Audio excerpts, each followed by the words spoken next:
नमस्कार, मैं हूं गरिमा वाजपेयी और आप देख रहे हैं के न्यूज का खास कार्यक्रम देवभूमि का दंगल। और आज देवभूमि के दंगल में हम बात करेंगे कयामत की रात की।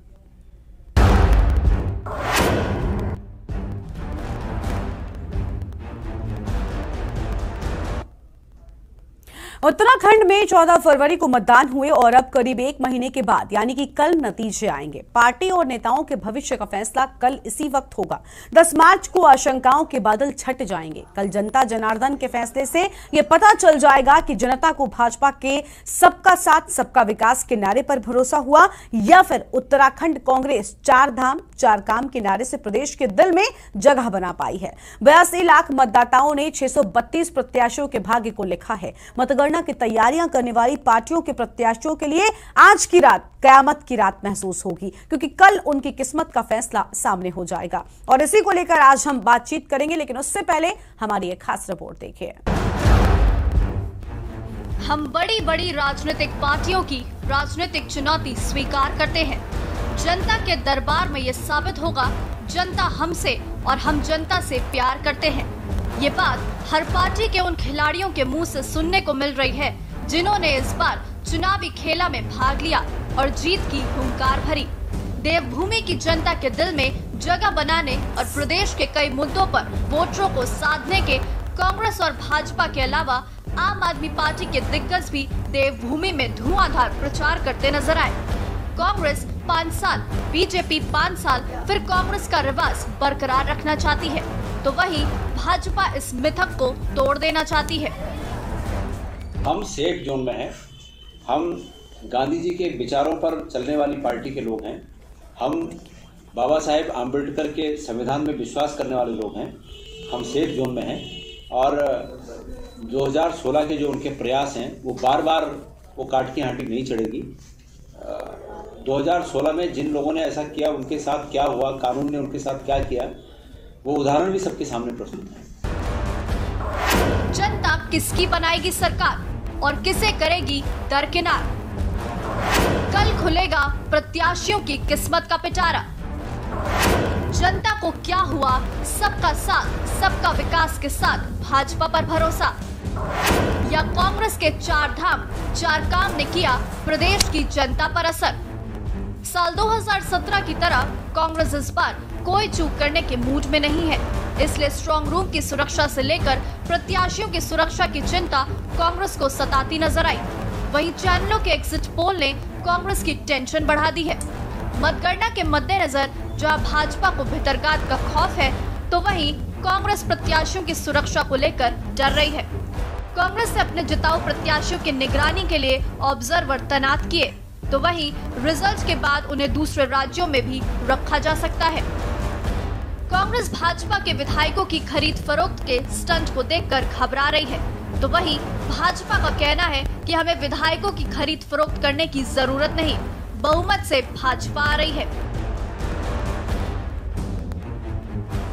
जो पराजित होने वाले हैं इनको साफ दिखाई दे रहा है कि वो चुनाव में हार रहे हैं, तो वो इस प्रकार का आरोप लगा रहे हैं। कारण ये है कि चुनाव हारने पर उनको कुछ बहानेबाजी करनी है, अपना फेस सेविंग करना है, तो ये मूल रूप से आरोप आधारहीन है। लेकिन कांग्रेस या अन्य जो भी इस प्रकार के आरोप लगा रहे हैं, ये उनकी कुंठा और निराशा को ही प्रकट करती है। भाजपा क्या तैयारी है इसको लेकर? भारतीय जनता पार्टी स्पष्ट बहुमत प्राप्त करने वाली है और बहुत शानदार हमको इसमें जो जनता का आशीर्वाद मिलने वाला है। हम सरकार बनाने जा रहे हैं और हमें किसी जोड़ तोड़ की कोई आवश्यकता भी नहीं है।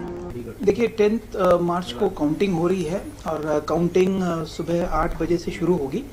सर्वप्रथम पोस्टल बैलेट की काउंटिंग शुरू होगी 8 बजे से लेकर 8:30 बजे तक। तदुपरांत जो है ईवीएम की काउंटिंग शुरू होगी 8:30 ऑनवर्ड्स। काउंटिंग से संबंधित जो काउंटिंग पर्सनल के जो ट्रेनिंग है वो हमने 2 राउंड्स ऑफ ट्रेनिंग हमने कंप्लीट कर दी हैं और कल 1 राउंड का ट्रेनिंग और भी होगा। आज जो है एनकोर और पोस्टल बैलेट का ड्राई रन था जो इलेक्शन कमीशन ऑफ इंडिया के माध्यम से ऑर्गेनाइज किया गया था और मेरे द्वारा सुबह विजिट भी किया गया स्ट्रांग रूम को और समस्त व्यवस्थाएं देखी गई। वैसे लगातार हमारे आरओज भी और हमारे इलेक्शन में जो कार्यरत जो हमारे ऑफिसर्स हैं और मेरे द्वारा स्वयं भी रेगुलर बेसिस पे स्ट्रांग रूम विजिट किया जा रहा है और वहाँ की सुरक्षा व्यवस्थाओं का जायजा लिया जा रहा है। कुल मिलाकर जहां एक तरफ जीत की उम्मीद और बड़े बड़े दावे हो रहे हैं, तो वहीं दूसरी ओर दोनों ही पार्टियों को जनता के फैसले का डर सता रहा है। राजनीतिक विश्लेषकों का मानना है कि एग्जिट पोल में जो आंकड़े सामने आए, उनका आधार प्रदेश में कम समय में 3 बार मुख्यमंत्री का बदला जाना, राज्य में मूलभूत सुविधाओं का पूर्ण रूप से न मिल पाना, बड़े पैमाने पर पर्यावरण विनाश, नौकरियों की कमी, महामारी जैसे फैक्टर हैं।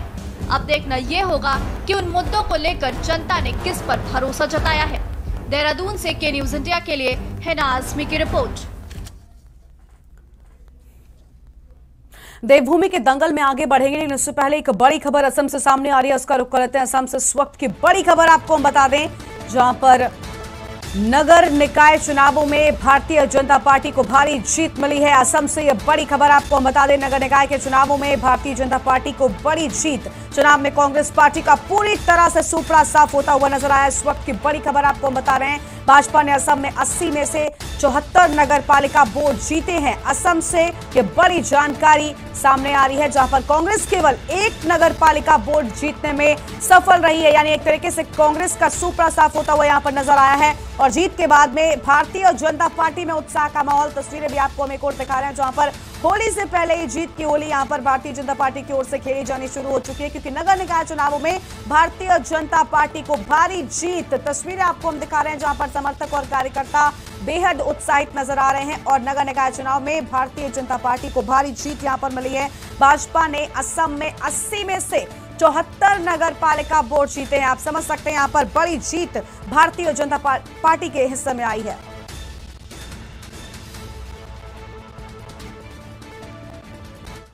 खुशी का बात है, हम लोग का गौपुर में जो म्यूनिसिपल बोर्ड का इलेक्शन हुआ था आज, तो आज तो चुनाव में 100 आदमी जीता है, 100 कैंडिडेट जीता है, 1 आदमी पराजय हुआ है। और जो हुआ है वो तो पार्टी से हुआ है, पार्टी जो कार्यकर्ता था वो कार्यकर्ता से हारा है। लेकिन ये इसमें कोई दुख नहीं है, लेकिन जो जीता है 100 आदमी, बहुत खुशी का बात है। अभी अगला दिन में गौपुर जो डेवलपमेंट का वर्क है, वो डेवलपमेंट का वर्क करेगा हम लोग। तो चुनाव में कांग्रेस पार्टी का पूरी तरह से सफाया होता हुआ यहां पर नजर आया है। नगर निकाय चुनावों में भारतीय जनता पार्टी को भारी जीत का तोहफा हम कह सकते हैं मिला। चुनाव में कांग्रेस पार्टी का पूरी तरह से सफाया, 80 में से 74 नगर पालिका के बोर्ड जीतने में सफल रही है भारतीय जनता पार्टी। असम से यह बड़ी खबर आपको बता दें, जहां पर नगर निकाय चुनावों में भारतीय जनता पार्टी को भारी जीत, कांग्रेस पार्टी का पूरी तरह से सफाया। और ये तस्वीर आपको हम दिखा रहे हैं, जहां पर आप ढोल नगाड़ों के साथ में स्वागत होना शुरू हो चुका है। और इसी पर अधिक बातचीत के लिए हमारे साथ में असम ब्यूरो चीफ कोकिल बरुआ जी जुड़ चुके हैं। कोकिल जी, कांग्रेस केवल 1 नगर का बोर्ड जीतने में कामयाब हो पाई है, पूरी तरह से सुपड़ा साफ होता हुआ नजर आया, क्या वजह रही आखिर? हमारा संपर्क टूट गया है, ये बड़ी खबर आपको हम बता रहे हैं, जहां पर नगर निकाय चुनावों में भारतीय जनता पार्टी को बड़ी जीत यहां पर मिली। और तस्वीरें आप देखिए, जहां पर उत्साह और जश्न का माहौल अभी से देखने को मिल रहा है। चुनाव में कांग्रेस पार्टी का पूरी तरह से यहां पर सफाया होता हुआ नजर आया है। नगर निकाय में कांग्रेस पार्टी का सफाया। असम में आप देख सकते हैं, यहां पर भारतीय जनता पार्टी के कार्यकर्ता बेहद उत्साहित नजर आ रहे हैं। चुनाव में कांग्रेस पार्टी का पूरी तरह से सफाया हो चुका है और कार्यकर्ता बेहद उत्साहित नजर आ रहे हैं। और ढोल नगाड़ों के साथ में जश्न की शुरुआत हो चुकी है। असम में नगर निकाय चुनावों में भारतीय जनता पार्टी को भारी जीत, 80 में से 74 वोट भारतीय जनता पार्टी के हिस्से में आए हैं। और नगर निकाय चुनावों में भारतीय जनता पार्टी को भारी जीत यहां पर मिली है और कांग्रेस पार्टी का पूरी तरह से सफाया।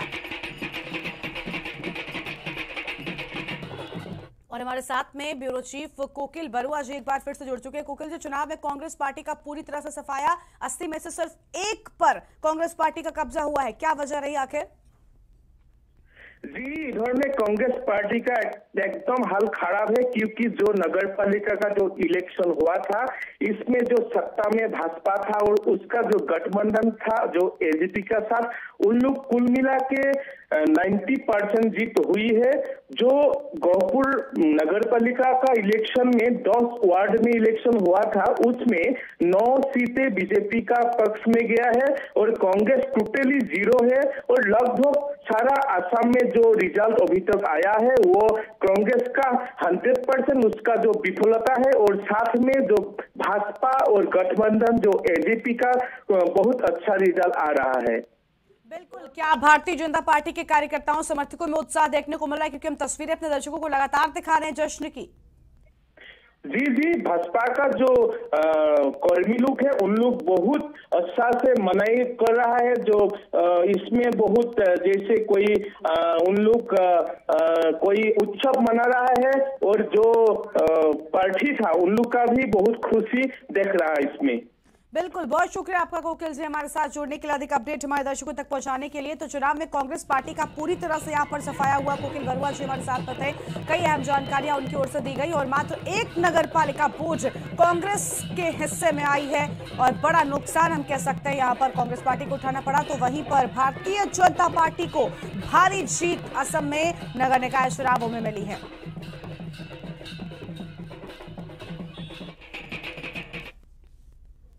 और अब रुक करते हैं देवभूमि के दंगल की ओर, जहां पर आज हम बात करेंगे कयामत की रात की। जी हां, बिल्कुल, क्योंकि आज की रात ही कयामत की रात है, क्योंकि कल निर्णायक घड़ी का इंतजार अब सबको होने लगा है। हमारे साथ में आज इसी पर बातचीत के लिए मेहमान भी जुड़ चुके हैं। पवन तोमर जी हमारे साथ में भारतीय जनता पार्टी की ओर से है, डीके पाल जी आम आदमी पार्टी की ओर से, पीसी थपलियाल जी यूकेडी के वरिष्ठ नेता है और नरेंद्र सेठी जी वरिष्ठ पत्रकार हैं। आज इन सभी के साथ में हम बातचीत करेंगे। कयामत की रात बिल्कुल कहना इसे सही होगा, क्योंकि आखिरकार 5 राज्यों के जो चुनावी नतीजे हैं वो कल स्पष्ट हो जाएंगे। सबसे पहले आज मैं किसी पार्टी के प्रवक्ता से बात नहीं करूंगी, बल्कि वरिष्ठ पत्रकार नरेंद्र सेठी जी आज आपसे शुरुआत करना चाहती हूं। नरेंद्र जी, क्या लगता है ये कयामत की रात किसके लिए सबसे ज्यादा खतरनाक है और किसके लिए सबसे ज्यादा फायदेमंद, अगर उत्तराखंड की बात करें तो? उत्तराखंड के चुनाव में ये पहली बार ऐसा है गरिमा कि जो चुनाव के नतीजे हैं उसके लिए 24 दिन तक इंतजार प्रत्याशियों को, जनता को, यहाँ की जनता को करना पड़ा कि उन्होंने जो अपना वोट दिया है क्या उनका वोट सही जगह पड़ा है और उनके चॉइस के हिसाब से सरकार चुनी जा रही है कि नहीं। तो ये एक बड़ा वाकई कयामत की रात है और इस दिन पूरी तरीके से सब अपनी धड़कनें रोक कर इस चुनाव के नतीजों को देखने जा रहे हैं। जैसा कि एग्जिट पोल में बहुत सारी चीजें आई हैं निकल के, लेकिन एग्जिट पोल भी परस्पर विरोधी हैं और आधे एग्जिट पोल कांग्रेस को बढ़त दे रहे हैं और आधे भाजपा को दे रहे हैं। तो उससे कोई स्थिति पूरी स्पष्ट नहीं हो पा रही है। लेकिन ये तय है कि यहाँ की जनता ने एक बदलाव का मन बनाया। वो कितने दिल से बनाया बदलाव का मन, ये कल वोट प्रतिशत देखने के बाद, जब मतपेटियां खुलेंगी उसके बाद पता चलेगा। ईवीएम के खुलने के बाद ही पूरा खुलासा हो पाएगा कि जनता ने कितने मूड और कितनी अपनी दिलचस्पी के साथ यहाँ पे बदलाव का मन बनाया है। क्योंकि कांग्रेस के सामने चुनौती है कि वो किस तरीके से 11 से अपने बहुमत की ओर बढ़े, और भाजपा के सामने उससे बड़ी चुनौती है कि वो 57 के विधायकों में का अपना जो किला है उसको कैसे बचा के रखे उसको। बिल्कुल, यानी कहीं ना कहीं अब सभी पार्टियों के मन में ये सवाल होगा कि आखिर किसके हिस्से में हार होगी और किसके सिर पर जीत का जो ताज है वो सजने वाला है। बिल्कुल, यूकेडी से हमारे साथ में पीसी थपलियाल जी हैं। पीसी जी, अगर यूकेडी की बात करें तो एग्जिट पोल्स के मुताबिक, अभी एग्जैक्ट पोल अभी तक नहीं आए, लेकिन एग्जिट पोल में बड़ी निराशा मुझे लगता है यूकेडी के हाथ लगने वाली है। देखिए, हर समय की तरह ये चुनाव भी भारतीय जनता पार्टी और कांग्रेस के बीच ही रहा है। और जो एक विकल्प की भावनाओं को लेकर हम ये समझते थे कि जनता को एक तीसरा विकल्प चाहिए, तो वो उन्होंने इसको नहीं स्वीकारा। उसके कई कारण हैं जिसका विश्लेषण यहाँ पे हम नहीं कर पाएंगे, लेकिन ये जरूर है कि इस समय जो लड़ाई है वो कांग्रेस वर्सेस भाजपा रही है। और इसी के बीच में जो ये चल रहा है कि कौन जीतेगा कौन हारेगा, तो इन निश्चित रूप से 2022 में हम तो ये मान के चल रहे हैं कि उत्तराखंड की जनता हारी है। और जिस तरह से पूरा धन बल का एक खेल खेला गया और धन बल के खेल के माध्यम से जिस तरह से पूरे मीडिया को अपने साथ रखते हुए प्लेयर, मतलब जो जनता के मूलभूत मुद्दे थे वो भी गौण होते हुए दिखाई दिए। नहीं, लेकिन पीसीजी माफी के साथ आपको यहाँ पर रोकना चाहूंगी। आप ये नहीं कह सकते ना कि मीडिया को साथ रखते हुए, मीडिया जब आपके किसी भी कोई भी पार्टी कुछ भी गलत करता है तो हम सब उठाते हैं ना सवाल। इसमें मीडिया का रोल नहीं था, इसमें जनता का रोल था। लोकतंत्र के महापर्व में सबसे बड़ी ताकत जनता के हाथ में होती है, इसलिए मीडिया पर कोई सवाल उठाना ये गलत है। देखिए, मैं बता रहा हूँ कि जिस तरह से प्रिंट मीडिया का रोल रहा है, जिस तरह से तमाम जो मुख्य चैनल्स हैं, आपने तो देखा होगा कि एक मीडिया में एक गोदी मीडिया भी नाम रखकर लोग चलते आ रहे हैं, और गोदी मीडिया को सब देखते हैं कि आइडेंटिफाई करते हैं कि किस तरह से प्रचार और प्रसार गांव तक लोग, जब हम किसी के घर में जाते हैं तो उसके घर में उनकी चैनलें लगी रहती हैं। तो जिस तरह से यहाँ पे ये बताया गया कि जो पार्टियां हैं, जो सशक्त पार्टियां हैं, जिन्होंने मीडिया को अपने साथ रखते हुए चुनाव लड़ा है, उनका ही खेल रहा है। नहीं, देखिए पीसीजी मैं आपसे बिल्कुल भी इत्तेफाक नहीं रखती। सबसे बड़ी बात, मीडिया का इसमें कोई रोल ही नहीं होता। अगर आप बेहतर काम करेंगे, चाहे भारतीय जनता पार्टी हो, कांग्रेस हो, या फिर आपकी यूकेडी, जनता आपको वोट देगी। नरेंद्र जी, आप सहमत होंगे मेरी बात से? नरेंद्र जी, आपकी आवाज हम तक नहीं पहुंच रही है, अनम्यूट करें। नहीं है कि उत्तराखंड क्रांति दल को, हाँ जी बोलिए नरेंद्र जी, आवाज आ रही है आपकी। ऐसा नहीं कि उत्तराखंड क्रांति दल को यहाँ प्रदेश की जनता ने कभी भी आशीर्वाद नहीं दिया।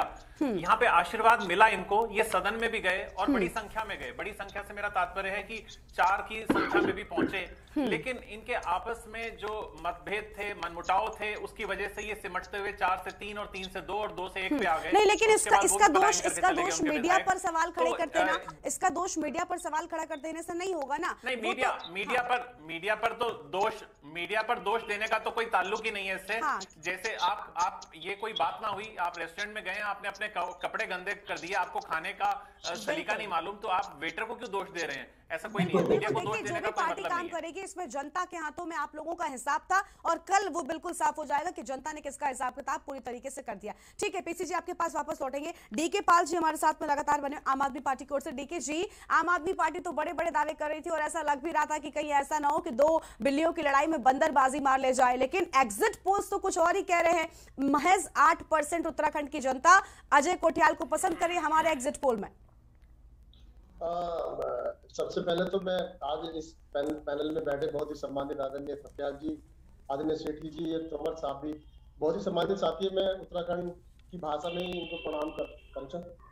और ये भी मैं बताना चाहता हूं कि हम आम आदमी पार्टी बड़ी ईमानदारी के साथ में चुनाव में मैदान में पहली बार गई है, लोगों को, जनता को बोल करके गई है। कुछ लोग ये भ्रम फैलाने की कोशिश कर रहे थे कि हम चुनाव इससे पहले भी कभी उत्तराखंड में लड़े हैं। बिल्कुल चुनाव नहीं लड़े। हमारी आम आदमी पार्टी के नेता और उनकी टीम पहली बार उत्तराखंड में बड़ी शिद्दत के साथ, ईमानदारी के साथ, उस श्लोक के साथ में ये लड़ रहे हैं, इसलिए कि प्यार जग में जी सके, आदमी का खून कोई आदमी ना पी सके, उस कहावत को लेकर के जनता के बीच में गए हैं। और सबको, पूरे एक एक राज्य के एक एक विधानसभा के एक एक बूथ के व्यक्ति को घर घर जाकर के मिले हैं। और केजरीवाल जी की जो देश के एकमात्र ईमानदार नेता हैं, एकमात्र काम की राजनीति की बात करने वाले नेता हैं, उन्होंने घर घर अपने संदेश को हमारे माध्यम से, कार्यकर्ताओं के माध्यम से भेजा है कि हम आपकी सेवा करने आए हैं, आपके लिए लड़ने आए हैं, मरने आए हैं। जैसे इस राज्य को बनाने में राज्य आंदोलनकारी लड़े, मरे, शहादतें दी, और आज उनका अस्तित्व मिटाने का काम भारतीय जनता पार्टी और कांग्रेस की सरकार ने किया है। उसको बदल ले, उस तस्वीर को बदल ले।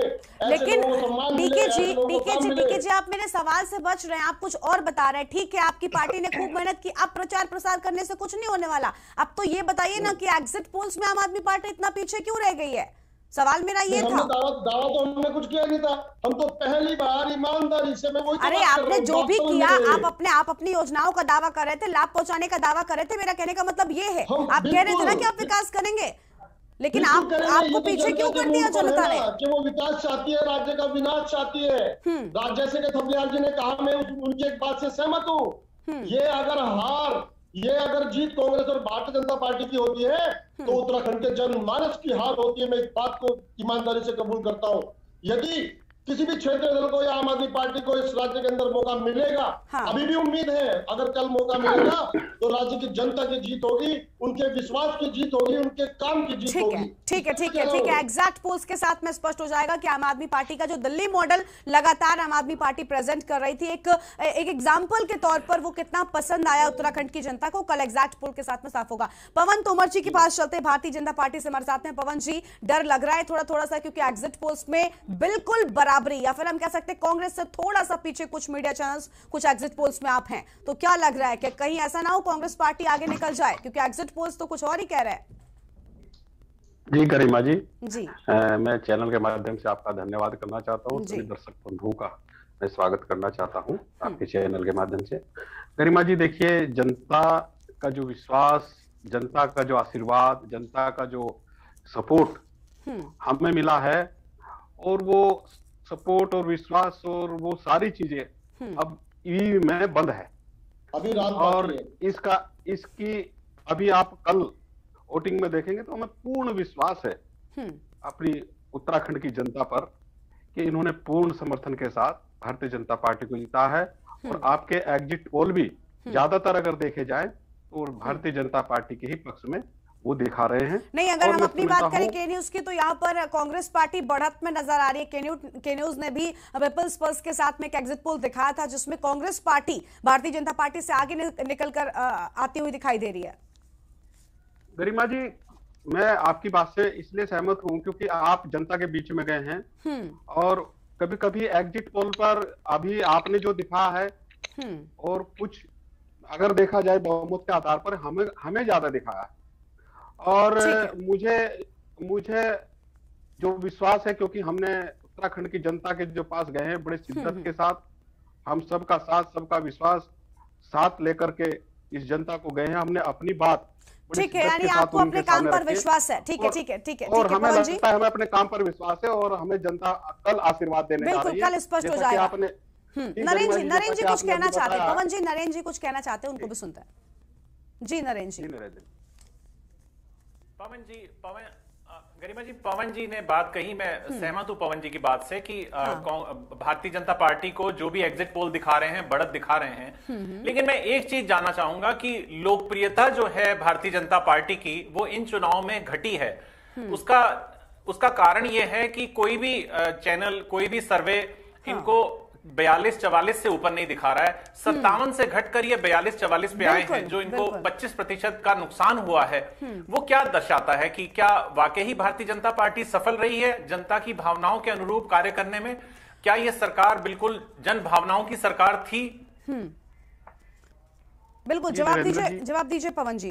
जी नरेंद्र जी, जहां तक बात जनता की भावनाओं का है, तो मैं फिर दोबारा से कहना चाहता हूं कि देखिए, जो पहले ये भ्रम था लोगों में कि एक बार भारतीय जनता पार्टी, एक बार कांग्रेस, एक बार भारतीय जनता पार्टी, एक बार कांग्रेस, अब की बार वो निश्चित तौर पर वो भ्रम टूटने जा रहा है। जहां तक बात है कि जो हमारी कमियां, मैं समझता हूं थोड़ी बहुत, मैंने सवाल पवन जी, मैंने प्रश्न दूसरा किया। प्लीज आप प्रश्न को घुमाइए मत। देखिए, मेरा प्रश्न ये है कि आप 57 से घट के 42-43 पे आ रहे हैं। मैं आप ही की बात मान लूं, वो 17 विधायक, वो 15 विधायक जो जा रहे हैं, वो क्या दर्शाते हैं कि आपकी कार्यप्रणाली से जनता उतनी खुश नहीं थी? ठीक है, जनता आपको वोट दे रही है कि आप सत्ता में आ जाइए। देखिए आने वाला कल बताएगा कि हम 57 पे ही रहेंगे या हम 42-43 पे रहेंगे। कारण मैं आपको स्पष्ट कर देना चाहता हूँ नरेंद्र जी, पिछली बार हमें भी विश्वास नहीं था कि हमें 57 सीटें मिल जाएंगी। आपके कहे अनुसार बिल्कुल।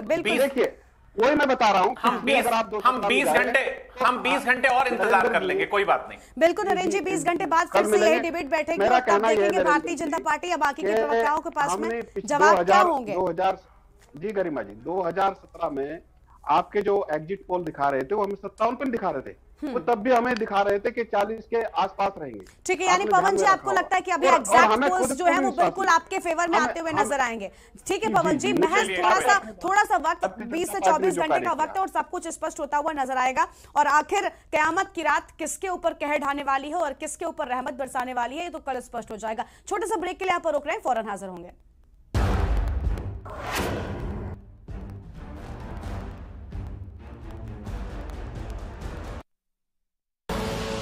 आप देख रहे हैं के न्यूज, खबरों का सारथी।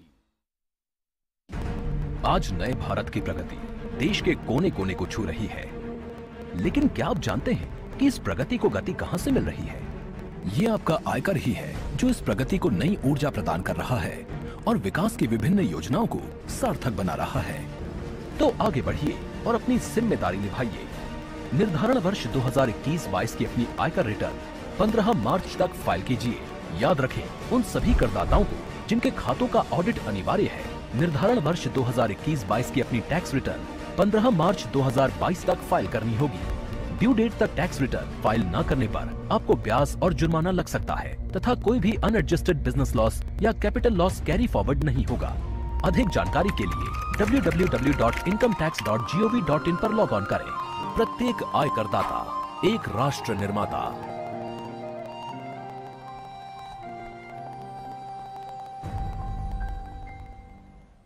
जुबान के लिए उड़ चला गैरों की ज़मीं पर, खुशबू अपने पन की ढूंढता।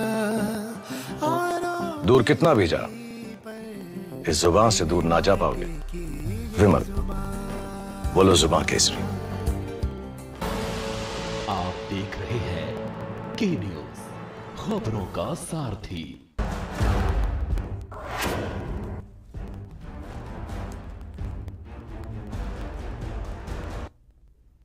ब्रेक के बाद देवभूमि के दंगल में आप सभी का स्वागत है। आज हम लगातार बातचीत कर रहे हैं कयामत की रात की। जी हां, क्योंकि आज की रात कयामत की रात की तरह ही इन सभी प्रत्याशियों के लिए होगी जो इस बार चुनावी मैदान में उत्तराखंड में नजर आए हैं। आज इसी पर बातचीत करने के लिए हमारे साथ में अलग अलग पार्टियों के प्रवक्ता हैं, उनके पास चलते और वापस से अपनी चर्चा की शुरुआत करते हैं। नरेंद्र जी हमारे साथ में लगातार बने हुए वरिष्ठ पत्रकार हैं। नरेंद्र जी, अभी आपने एक सवाल किया कि आखिर जो पसंद थी, जो कुछ सीटें थी, वो कम आखिर क्यों एग्जिट पोल्स में नजर आई हैं? और ये हम ओवरऑल सारे एग्जिट पोल्स को अगर उठा लें तो लगभग सभी जगह पर ऐसा हुआ है। नरेंद्र जी, मेरा भी एक सवाल था, लगभग मेरा सवाल ये पवन जी से ही था कि हमने देखा एग्जिट पोल्स में ज्यादातर जगहों पर जनता ने मुख्यमंत्री चेहरे के तौर पर हरदा को ज्यादा पसंद किया है पुष्कर सिंह धामी के मुकाबले। ऐसा क्यों हुआ आखिर? पहले पवन जी से इसका जवाब लेते हैं, फिर नरेंद्र जी के पास आएंगे। पवन जी, आप बताइए क्यों आखिर हरदा पसंद ज्यादा है लोगों की?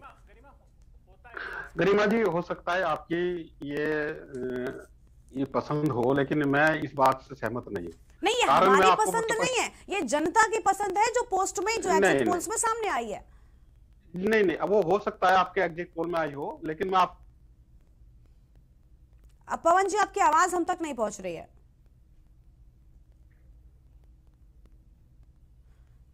जी, सच को कल से ही स्वीकार करना शुरू करेंगे, आज से नहीं। बिल्कुल बिल्कुल बिल्कुल बिल्कुल। पवन जी, देखिए मैं एक बात स्पष्ट कर देना चाहता हूँ। अभी हरदा जी ने अभी उनका बयान आया है कि कांग्रेस को हार के लिए भी तैयार रहना चाहिए, आपने सुना होगा। और उससे पहले उन्होंने बयान दिया है कि साहब जो है हमें बैलेट पेपरों पर भरोसा नहीं है। उससे पहले उन्होंने बयान दिया कि साहब हमें इस चीज पर भरोसा नहीं है कि जो है ये बैलेट पेपर सही दिशा में जा रहे हैं, नहीं जा रहे। तो मीडिया पर उन्होंने सवाल खड़े कर दिए। आप ये देखिए कि वो जब से अपने आप को पिक्चर में रहने के लिए, ये केवल पिक्चर में रहने के लिए वो केवल बयान दे रहे हैं। ऐसा नहीं है कि उत्तराखंड की जनता हमारे पुष्कर सिंह धामी जी को युवा वर्ग जितना है वो सब पसंद करता है, और उसके साथ साथ बड़ों का आशीर्वाद भी उनको मिलने जा रहा है। आप ये देखेंगे असम में श्री गणेश हो चुका है, इस तरह से उन्होंने स्वीकार किया है। इसी तरह से आप कल के बाद देखेंगे उत्तराखंड में भारतीय जनता पार्टी की सरकार पुनः बनने जा रही है। यानी नरेंद्र जी बिल्कुल सही कह रहे हैं कि सच को आप कल ही स्वीकार करेंगे। और देखिए, मीडिया की रही बात, तो मीडिया पर तो आप लोग आरोप लगाना, अभी पीसीजी कह रहे थे कि मीडिया, और अब आपने भी कहा कि मीडिया पर आरोप कोई भी लगाए, मीडिया को फर्क नहीं पड़ता, क्योंकि मीडिया सच दिखाती है। और आपने कहा ना कि हरदा ने मीडिया पर भी आरोपों से मीडिया आप डरने वाला नहीं है, मीडिया सच दिखाता है, वो किसी को कड़वा लगता है तो लगता रहे। ठीक है पवन जी, लौटेंगे। डीके पाल जी, आप कुछ कह रहे थे। डीके पाल जी, आप क्या कह रहे थे, बताइए। डीके जी, आपकी आवाज नहीं आ रही है, अनम्यूट करें।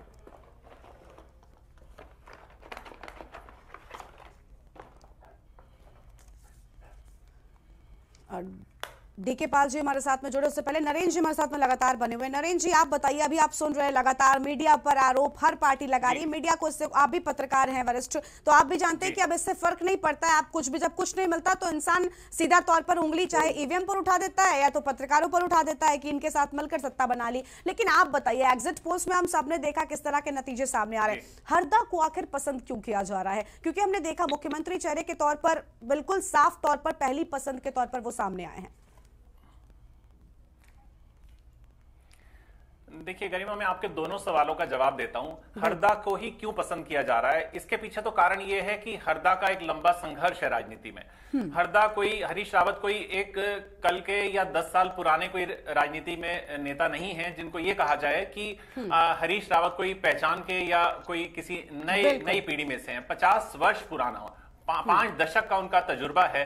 ब्लॉक स्तर से, ब्लॉक प्रमुख से वो एक राजनीति में आए और उसके बाद उन्होंने एक लंबा जीवन संघर्ष किया। उनको पूरा केंद्र में मंत्री के रहते हुए तजुर्बा और मुख्यमंत्री के नाते उनका तजुर्बा जितना भी है। अब कोई अगर उनके ऊपर आरोप लगाए तो अलग बात है, लेकिन मैं लोकतंत्र की आपको परिभाषा बताता हूं। लोकतंत्र में होता क्या है, प्रत्याशी को यह गलतफहमी पैदा हो जाती है कि मैं जीत के लिए लड़ने जा रहा हूं और मेरा अधिकार है कि मैं यहां जीतूं, जबकि हकीकत यह है कि वो प्रत्याशी बेसिकली एक स्टूडेंट की तरह होना चाहिए। वो एग्जामिनर के सामने जा रहा है, इम्तिहान देने जा रहा है, वो जनता के सामने इम्तिहान देना जा रहा है। जनता ने पसंद करना है उनको कि वो उनको चुने या ना चुने, वो उनके ऊपर छोड़ा जाना चाहिए, थोपा नहीं जाना चाहिए कि इनको चुनना है। तो ये जब धारणा बना लेते हैं प्रत्याशी, तो उनके अंदर इसी तरीके के फिर बयान आते हैं कि हम इतने नंबर्स में आ रहे हैं। लोकतंत्र का आदर होना चाहिए, जैसे अटल बिहारी वाजपेयी, लालकृष्ण आडवाणी ने किया। उन्होंने लोकतंत्र का आदर किया, उन्होंने जोड़ तोड़ की राजनीति नहीं की। उन्होंने जब देखा कि एक वोट की खातिर उनकी सरकार नहीं बन पा रही, तो उन्होंने किसी से समझौता नहीं किया और उन्होंने सरकार से इस्तीफा देना उन्हें ज्यादा पसंद था, बजाय इसके कि जोड़ तोड़ की राजनीति करके अपने पद पर बने रहते। वो चाहते तो वो भी खरीद सकते थे उस समय सांसद को, नहीं खरीदा उन्होंने। तो वो वाली भारतीय जनता पार्टी जो है, क्या ये उसी पीढ़ी के आज जो नेता हैं वो उसी पीढ़ी से हैं? हमें इस बात को इस सोच कर बहुत अजीब सा लगता है। ना उनकी पीढ़ी के वो वाले विधायक हैं, ना उनकी पीढ़ी के वो वाले सांसद हैं, ना वो प्रवक्ता हैं। हाँ नरेंद्र जी, मेरा अगला सवाल आपकी इसी लाइन से जुड़ा हुआ था, क्योंकि जैसे ही एग्जिट पोल सामने आए, कुछ जगहों पर भारतीय जनता पार्टी और कांग्रेस पार्टी बिल्कुल बराबरी के लेवल पर दिखाई दे रही, लगभग 4 से 5 सीटों का अंतर दोनों के बीच में होगा। तो ऐसे में तुरंत ये बात सामने आ गई कि अब हॉर्स ट्रेडिंग की बात सामने आएगी, और ये भी हो गया कि 4-5 विधायक हमारे संपर्क में है। तो क्या इस तरह की राजनीति वाकई में अब एक बार फिर से जो कर्नाटक में हुआ था, उत्तराखंड में भी ऐसा ही कुछ नजर आएगा? या फिर हमने देखा था मध्य प्रदेश में कमलनाथ सरकार किस तरह से गिराई गई, मध्य प्रदेश में किस तरह से कमलनाथ सरकार गिराई?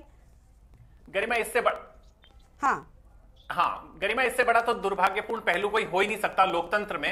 ये लोकतंत्र की हत्या के हथियार हैं। ये जैसे किसी हम अपराध में कोई हथियार इस्तेमाल करते हैं, ये धन बल जो है लोकतंत्र की हत्या का ये हथियार हैं, जिनको ये इस्तेमाल करके पूरी लोकतंत्र की हत्या करते हैं और इसका खामियाजा ये फिर खुद भुगतते हैं, क्योंकि राज्य के ऊपर ही पूरा बोझ पड़ता है, महंगाई आती है, बेरोजगारी आती है। तो ये सारे इन सब व्यवस्थाओं के लिए जो भी दल शासन में होता है, सत्ता में होता है, वो इसका जिम्मेदार है। मैं एक बात तो मानता हूं कि अगर एग्जिट पोल भी कह रहे हैं, विरोधी भी कह रहे हैं या आम जन कह रहे हैं कि कांग्रेस 11 से 30 का आंकड़ा पार कर रही है, तो मैं चाहे रिजल्ट कोई भी हो, सत्ता में कोई भी आए, मुख्यमंत्री कोई भी बने, कांग्रेस की जीत एक तरीके से तो मैं मानता हूं, कांग्रेस 11 से एक, चाहे विपक्ष में भी बैठना है अगर कांग्रेस को, तो वो 30 का आंकड़ा तो पार कर रही है। तो ये उनकी एक बहुत बड़ी सफलता है और ये दर्शाता है कि राज्य की जनता शायद केंद्र की नीतियों से या केंद्र के जो जितने फैसले थे या उनके मंत्रियों के दौरे थे, उनके नेताओं की जो सभाएं थी, उनके भाषण थे, उनसे संतुष्ट नहीं थी राज्य की जनता।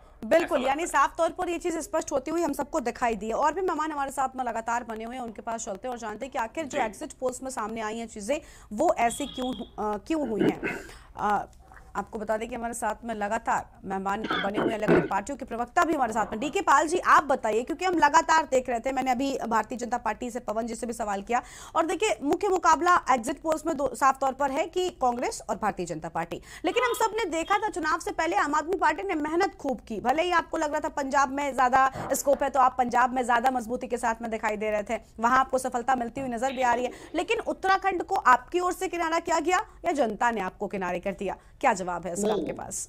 देखिए, मैं पहले आदरणीय नरेंद्र सिंह जी की बात में एक बात और जोड़ देता हूँ।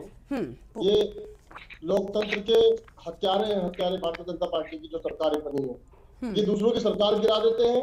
और आप देखिए, चंडीगढ़ एक ऐसा एग्जाम्पल है जहां पर हमारे 14 काउंसलर आए, टोटल 26 थे, उसमें से 14 हमारे आए, और इन्होंने ये प्रकार खरीद फरोख्त करके हमारे 12 बना दिए, अपने 14 बना दिए। तो ये तो हत्यारे हैं। और उत्तराखंड में भी ये आपको देखने को मिलेगा हॉर्स राइडिंग, तो आम बात होगी है, भारतीय जनता पार्टी के आचरण का एक हिस्सा हो गई है। बात उसकी नहीं है, बात ये है कि 22 साल का राज्य है, आज 82 साल के राज्य की भांति सांसें ले रहा है, ये इसका जिम्मेदार कौन है?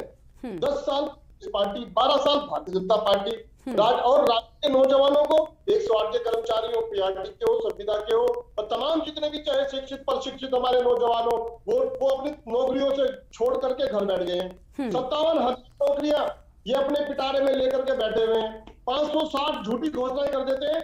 आम आदमी पार्टी ने तो इनके युवा मुख्यमंत्री की 560 झूठी घोषणाओं को रजिस्टर में मेंशन किया है। हमारे लिए तो 5 साल वही बहुत है, हम इनके तो पक्षे उड़ा देंगे, जिन आराम कर देंगे इनका। उन्हीं 560 उम्मीदों को लेकर के, घोषणाओं को, झूठी घोषणाओं को लेकर के एक भी जगह इन्होंने सफलता नहीं ली अपने 5 साल के कार्यकाल में, 12 साल के कार्यकाल में। ठीक है, ठीक है, आपकी ठीक है, बिल्कुल बिल्कुल। कल देखिए स्पष्ट होगा कि जनता को क्या लगता है, कौन सफल हुआ है, किसने असल विकास किया है, किसने क्या किया, ये तस्वीर पूरी स्पष्ट कल हो जाएगी। हम एग्जिट पोल्स की अगर उससे बात करें तो हम देख रहे हैं कि आखिर कयामत की रात तो बिल्कुल है, क्योंकि एग्जैक्ट पोल्स कल आएंगे। थपलियाल साहब, आप बताइए, क्योंकि अभी हम बातचीत कर रहे हैं, पाल साहब आपके पास लौटेंगे, अभी अभी अभी थपलियाल जी के पास चलते हैं। थपलियाल जी, आप बताइए, क्योंकि अभी हम बातचीत कर रहे हैं तोड़ जोड़ की राजनीति की, भारतीय जनता पार्टी इसमें माहिर है, लेकिन सबसे बड़ी बात, यूकेडी इतनी मजबूती के साथ भी क्यों नहीं उभर पाती है कि अगर कम से कम कहते हैं ना किंग मेकर की भूमिका में अगर थोड़ा भी मजबूती आएगी तो आप बन सकते हैं, क्योंकि दोनों मजबूत नजर आ रहे हैं, और अगर आप थोड़े और मजबूत होते तो शायद आपके हाथों में एक बड़ी जिम्मेदारी मिल सकती। इतना भी क्यों नहीं पहुंच पाती है? देखिए, हम पहले जो विधानसभा थी उसमें हमारे 4 एमएलए आए थे, और 4 में जब हमने मतलब समर्थन देने का, यानी किंग मेकर की जब भूमिका में आए, तो इतनी उंगलियां उठी कि आज दिन तक भी लोग भूल नहीं पाते।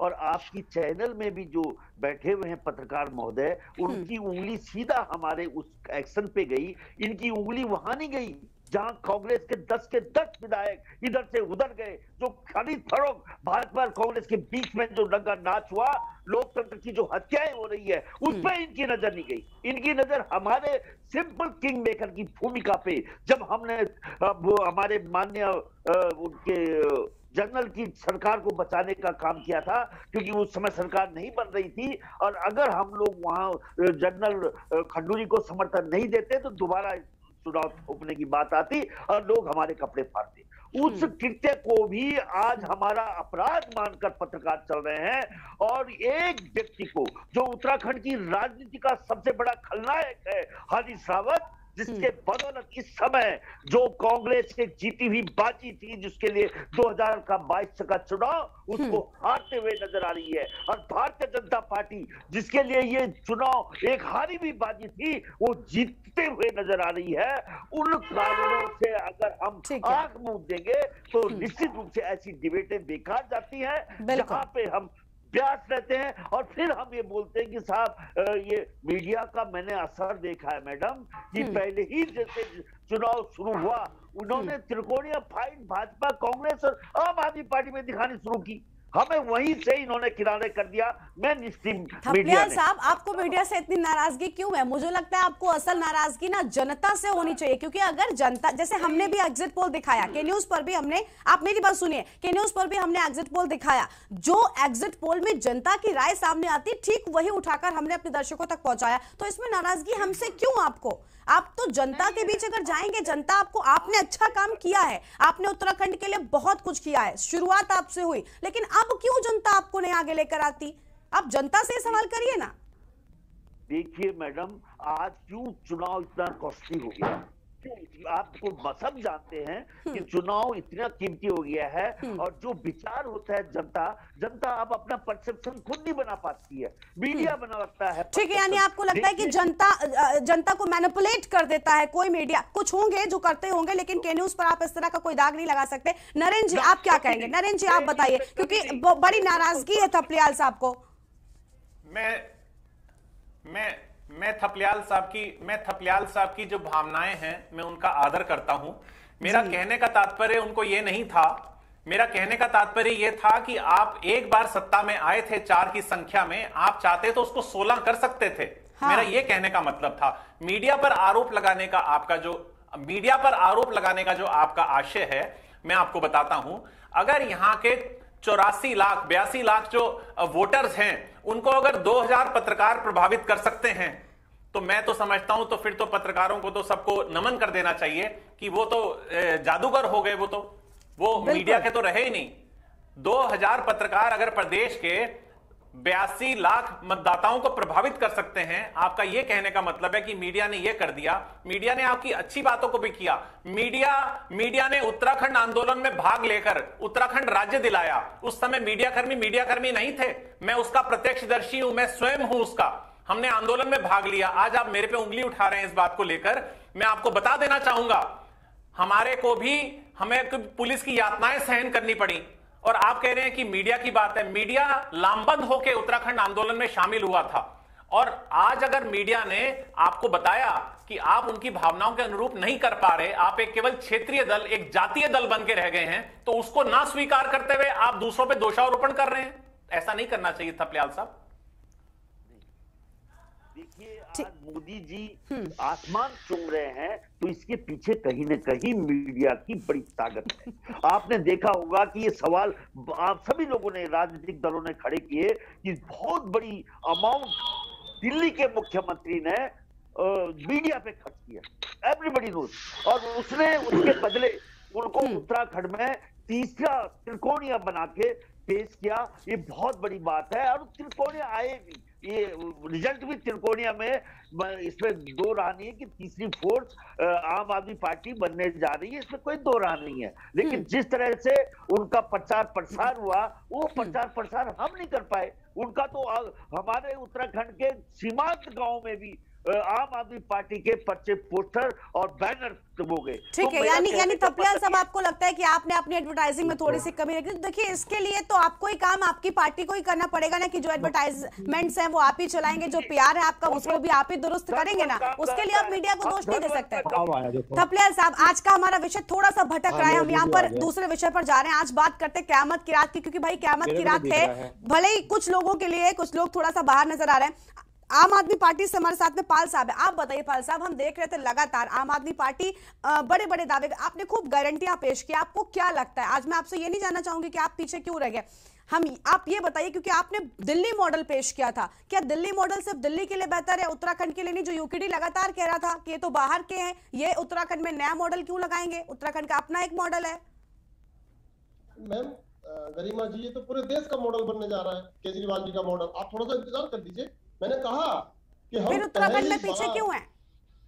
नहीं, हम पहली बार उत्तराखंड के अंदर लोगों के स्वाभिमान की और उनकी जरूरतों की लड़ाई लड़ने के लिए उत्तराखंड में आए हैं। थोड़ा समय लगेगा। पंजाब में भी आप देख रहे हैं, जो 100 के पार आम आदमी पार्टी जा रही है, वो एक बार में नहीं जा रही है। उन्होंने सालों तक काम किया, और आम आदमी पार्टी का आचरण है, हम गरम नहीं खाते, हम बहुत ठंडा कर करके आराम से खाते हैं, क्योंकि हमारी लड़ाई लंबी है, हमारा विजन क्लियर है। उस जरूरतमंद के लिए, उस नौजवान के लिए, उस जरूरतमंद के लिए, उस माता के लिए जो रात दिन करके जिसने इस राज्य को बनाया।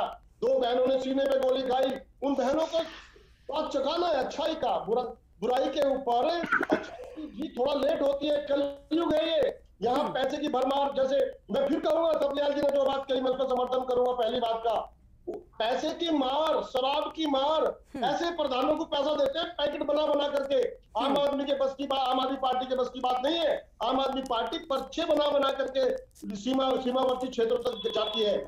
और रही बात ईमानदारी की राजनीति की, हमने दिल्ली के अंदर 1600 करोड़ के ठेके दिए, 1100 करोड़ में बनाकर 500 करोड़ बचा करके बहनों को बसों में फ्री दे दिया। ठीक है पाल साहब, यानी आज आप जिस तरह की बातें कर रहे हैं ना पाल साहब, आज आप जिस तरह की बातें कर रहे हैं ना, ऐसा लग रहा है कि आप मान चुके हैं। अभी आप भले ही कह रहे हो, क्योंकि आपने कहा कि अभी वक्त लगेगा, यानी आपको भी यकीन हो गया है कि हाँ वक्त लगेगा उत्तराखंड की सत्ता का सरताज बनने में। ठीक है, भारतीय जनता पार्टी के पास चलते हैं। सबसे पहले आपसे 2 सवाल एक साथ करना चाहूंगी। एक तो हॉर्स ट्रेडिंग की बात लगातार हो रही है, कहा जा रहा है कि आप अब ये जोड़ तोड़ की जो राजनीति करने में माहिर है भारतीय जनता पार्टी, वो उत्तराखंड में भी करेंगे। और दूसरा ये, क्योंकि आप मान नहीं रहे हैं कि एग्जिट पोल्स सच होते हैं, इसलिए हम अगर लगा रहे हैं, अगर एग्जिट पोल्स के मुताबिक ही नतीजे जो है वो सामने आते तो भारतीय जनता पार्टी पीछे क्यों हुई, क्या वजह रही, इसका जवाब दीजिए।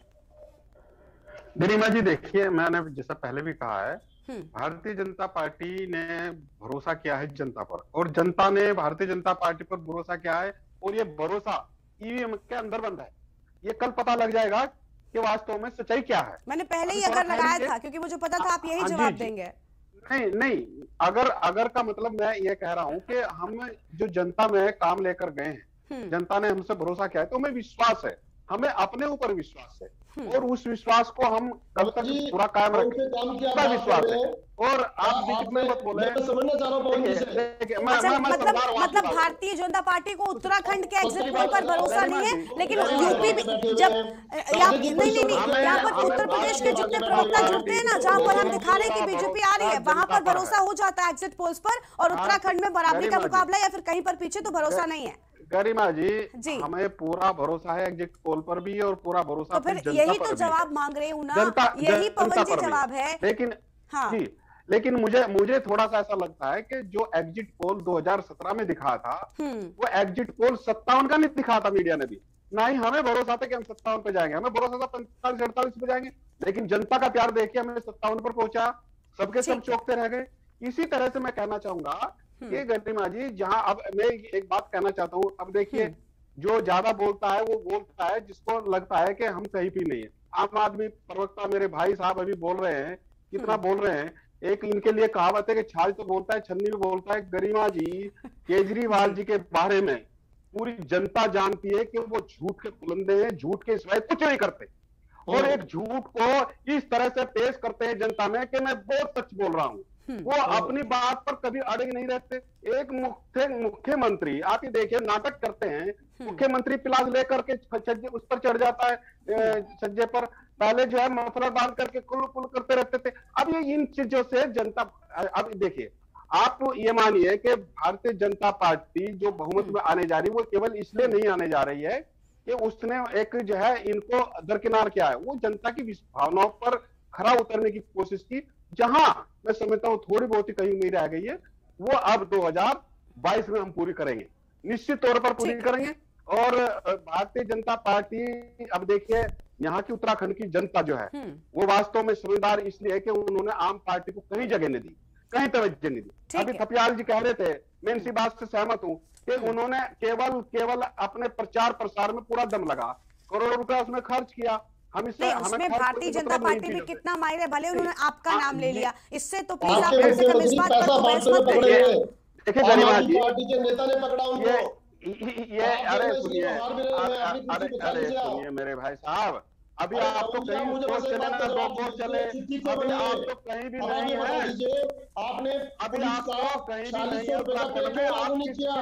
आपने राज्य आंदोलनकारियों का 10% क्षेत्रीय आरक्षण में डाला, देखिए मेरी बात सुने, अगर सम्मान किया है भारतीय जनता पार्टी ने किया है, अगर किसी ने अपमान करने का काम किया है वो आम पार्टी ने काम किया है, ये जनता जानती है। अरे हमने क्या किया, सुनिए, हमने क्या किया ये जनता जानती है, हमें आपसे सर्टिफिकेट लेने की आवश्यकता नहीं है भाई साहब। हमने क्या किया है हम जानते हैं। आपने पता है, आपने कहा 2017 में क्या सत्ता में आएंगे तो राजनीतिक सर्टिफिकेट कल ही मिल जाएगा और जनता ही देगी, ना मीडिया देगा ना कोई और देगा। सर्टिफिकेट कल दोनों को मिल जाएगा। आप लोग यहाँ पर अभी आज इस पर बहस नहीं कर रहे हैं, आज हम एग्जिट पोल से जुड़े मुद्दों पर बात कर रहे हैं और साथ ही ये बात करें क्यामत की रात किसके लिए। पवन जी आपके पास वापस लौटेंगे। पवन जी बस हो गया। पवन जी हो गया। नरेंद्र जी के पास चलते। पवन जी आगे भी मेहमानों से बातचीत करेंगे ना। नरेंद्र जी आपने सुना अभी किस तरह से लगातार अभी भी कोई भी एग्जिट पोल को थोड़ा सा भी, मैंने अगर लगाकर पवन जी से सवाल पूछा फिर भी वो मानने को तैयार नहीं है। आप बताइए आपको क्या लग रहा है जो एग्जिट पोल सामने आए हैं, अब क्या आगे होगा? क्योंकि कल तो पूरी तस्वीर साफ हो जाएगी किसके लिए वाकई में ये रात क़यामत की रात है। जी देखिए गरिमा, कहने को तो 4 घंटे आज के बचे हैं और रात के 8 घंटे बचे हैं और उसके बाद सुबह के 4 घंटे। 18 से 20 घंटे के अंदर तस्वीर साफ हो जाएगी, लेकिन पता नहीं क्यों कोई मानने को तैयार नहीं है। जो भी नतीजे निकल के आएंगे, मैं बार बार इसी बात को कह रहा हूं कि चाहे वो दिल्ली की जनता हो या उत्तराखंड की हो या इस देश की जनता हो, वो बखूबी जानती है कि उसको मतदान कैसे करना है। उसको कोई बताता नहीं है कि पहले कोई जमाना होता था कि एक परिवार में 8 लोग हैं तो पहले जो मुखिया जिसको वोट दे रहा है और साथ के साथ परिवार के सदस्य उसी को वोट दे रहे हैं। आज घर का मुखिया किसी को वोट देता है, बेटा किसी को, पत्नी किसी को, पुत्री किसी को वोट देती है। तो ये बात तो अपने दिमाग से निकाल दें बिल्कुल भी। और दूसरा, जनता ने बदलाव के लिए यहाँ पे वोट दिया है। मैं ये कह रहा हूं, बदलाव का मतलब ये नहीं कि जनता ने कांग्रेस को सत्ता में आने के लिए वोट दिया है। बदलाव ये वोट दिया है कि तुम 57 से घट के भारतीय जनता पार्टी, तुम अगर 40 पे आ रहे हो तो तुम्हारे 17 विधायक कहां गए? यानी कि आपकी असफलता का निशानी है ये कहीं ना कहीं। अगर वो है तो उसको आप स्वीकार कीजिए, आज मत कीजिए, क़यामत की रात के बाद कल सुबह स्वीकार कीजिए। और दूसरा, अगर अभी बार बार आम आदमी पार्टी पे उंगली उठ रही थी तो मैं उनकी पैरवी तो नहीं करूंगा, लेकिन ये जरूर जानना चाहूंगा मैं बाकी पैनलिस्ट से भी कि क्या दिल्ली की, जो देश की राजधानी दिल्ली है, वहां की 1 करोड़ की जनता वो मानसिक रूप से ठीक नहीं है क्या, जो 3 बार केजरीवाल को चुन चुकी है? आप किस बिना पर उनके ऊपर आरोप लगाते हैं? और सत्ता में बने रहने के लिए केजरीवाल ने शायद वहां पे सत्ता नहीं पाई। केजरीवाल ने कुछ कर दिखाया, दोबारा जनता ने उनको मोहर लगाई। और केजरीवाल किन के बीच में चुनाव लड़ रहे हैं? देश की राजधानी में बैठे हुए केंद्र सरकार के छत्र छाया के नीचे, और जहां पुलिस बल उनका नहीं है। मेरे को आवश्यकता नहीं है कुछ बताने की, क्योंकि यहां पे उत्तराखंड में जो राजनीतिक दल हैं, जो अभी तक जिन्होंने शायद दल बदल नहीं किया कांग्रेस और भाजपा के अलावा, तो वो यहां की इनकी सक्रियता को देखकर शायद थोड़ा सा भयभीत हैं। और जैसे पंजाब से इनके नतीजे आए हैं तो शायद अगला नंबर कहीं उत्तराखंड का ना हो। तो ये पूरा का पूरा जो तस्वीर ये दर्शा रही है कि यहाँ पे जनता का मूड का कुछ पता नहीं। आपने अभी गरिमा देखा होगा, जो यूक्रेन से बच्चे आए जहाज में, तो उसमें एक केंद्रीय मंत्री ने कहा बच्चों से कि बोलिए भारत माता की जय। सब बच्चों ने कहा भारत माता की जय और 2 बार नारे लगाए। फिर उन्होंने कहा, उन्होंने उस मंत्री ने दोबारा कहा कि नरेंद्र मोदी जिंदाबाद। एक बच्चे के मुंह से चूं की आवाज नहीं आई। तो एक बच्चे के मुंह से आवाज नहीं आई, ये क्या दर्शाता है? वो बच्चे जो 20-20 साल के, आप उन सबको वोटर्स गिनिए, वो क्या कहते हैं कि हमारे लिए इस देश की धरती पहले है। इस देश की धरती के लिए हमारे लिए सोनिया गांधी, राहुल गांधी, नरेंद्र मोदी कोई पहले नहीं है। हमारे लिए पहले वतन पहले है। तो इसलिए इस बात को, अगर उन बच्चों का मन कोई धूमिल नहीं कर सकता, तो यहाँ के परिपक्व जो जनता है, वोटर है, उनका मन कैसे धूमिल कर देंगे आप? जनता यहाँ पे जो बदलाव चाहती है वो केवल इस बात से चाहती है, बेरोजगारी से, पलायन से, भ्रष्टाचार से, इससे त्रस्त होकर जनता ने जो वोट दिया है, वो वोट प्रतिशत इस बात का आईना है कि जनता ने किस बात के ऊपर मोहर लगाई है। बिल्कुल, देखिए ये बात तो बिल्कुल स्पष्ट नजर आ रही है, क्योंकि एक नहीं, हम सारे एग्जिट पोल्स को लेकर आज यही बात कर रहे हैं, क्योंकि क़यामत की रात भी इसलिए कह रहे हैं क्योंकि देखिए अगर आपके वोट शेयर में बढ़त नहीं होती है, आपका वो घटता है, या फिर आपके मुख्यमंत्री चेहरे को लोग कम पसंद करें, तो कोई तो वजह होगी, क्योंकि आप तो लगातार सबका साथ सबका विकास की बात करते रहे और आखिर में मुझे ऐसा लग रहा है कि 4 धाम 4 काम वो काम कर गया। जनता को कब क्या पसंद आ जाए इसमें हमारा कोई रोल नहीं होता। जनता अपना एक अलग माइंडसेट के साथ में चलती है। और देखिए सबसे बड़ी समस्याएं जो होती है ना, उनका भी सामना सिर्फ जनता को ही करना पड़ता है। महंगाई, लेकिन नरेंद्र जी एक और सवाल का आपसे जवाब जानना चाहती हूं कि महंगाई हो गया, पलायन हो गया, उत्तराखंड के क्षेत्रीय मुद्दों की एक लंबी लिस्ट है। अगर क्या लगता है, क्योंकि इन मुद्दों का निवारण जो है, इन समस्याओं का, वो भारतीय जनता पार्टी के सत्ता में भी होता हुआ हमको नजर नहीं आया। क्या यही वजह रहेगी अगर कांग्रेस पार्टी को सत्ता में लेकर आती जनता, तो क्या इन सबको ही ध्यान में रखकर जनता ने इस बार वोट किया होगा? कांग्रेस के सामने तो इस बार ऐसे टेस्ट होगा, अगर आंकड़ों को जुटाकर कांग्रेस सरकार बनाती है, हाँ। तो जो सर्वेक्षण में निकल के आया है कि 18% जो मत पड़ा है वो केवल इसके बेरोजगारी और भ्रष्टाचार के खिलाफ पड़ा बिल्कुल, है। बिल्कुल, सबसे बड़ा मुद्दा यही था। 16%, 14% उसके, तो ये दर्शाता है ये फिगर कि जनता त्रस्त थी, लेकिन शायद कांग्रेस उतनी परिपक्वता के साथ, उतनी मजबूती के साथ अपना पक्ष नहीं रख पाई, जो ये पीछे रह गई। अन्यथा अगर कांग्रेस के अंतरकलह ना होता कांग्रेस में, तो शायद तस्वीर 2017 वाली होती कि कांग्रेस के जो विधायकों की संख्या थी, आज शायद भारतीय जनता पार्टी को वहां पे सिमटना पड़ता, क्योंकि जिस तरीके का पूरा माहौल है, वो उसके सामने यही एक तस्वीर प्रस्तुत होती है। ठीक है, बिल्कुल, क्योंकि आपने बिल्कुल सही कहा कि बेरोजगारी का जो मुद्दा था वो सबसे बड़ा था। इस पर पवन जी से जवाब लेंगे। पवन जी, अभी आप कुछ कह भी रहे थे, देखिए सबसे ज्यादा हमारे सर्वे के अकॉर्डिंग जनता ने जो वोट डाले हैं, उनका सबसे अहम मुद्दा जो उनके दिमाग में था वोट डालते वक्त, वो था बेरोजगारी का। आपको क्या लगता है, आप इस पर जीत हासिल, मतलब आप इस पर बढ़त बनाएंगे? क्योंकि बेरोजगारी दर क्या है ये हम सब जानते हैं।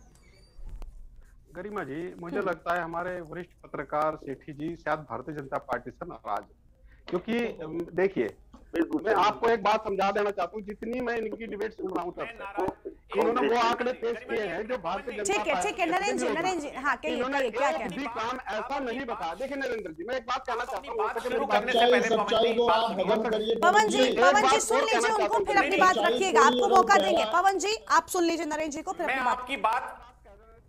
पवन जी, बात कहना चाहता हूँ, मैं आपकी बात को ही जोड़ रहा हूँ। पवन जी सुनिएगा, मैं 2-3 वीडियो भेजूंगा, और वो 2-3 नहीं, सुनिए सेठी जी, आपने वो सारे आंकड़े पेश किए, पता नहीं वो कौन सी वीडियो आपने देखी जिसमें आप कह रहे हो कि उन्होंने मोदी जी को नहीं, ये पूरे देश ने देखा है। पवन जी, आप कैसी बातें कर रहे हैं, सोशल मीडिया पर वायरल हो रहा है। अब आप उन वीडियो पवन जी, अभी ये मुद्दा नहीं है, ठीक है, अभी यूक्रेन पर डिबेट नहीं कर रहे हैं। यूक्रेन पर डिबेट में भी आपकी पार्टी के प्रवक्ताओं का क्या हाल था, उनको बोलते ही नहीं आ रहा था।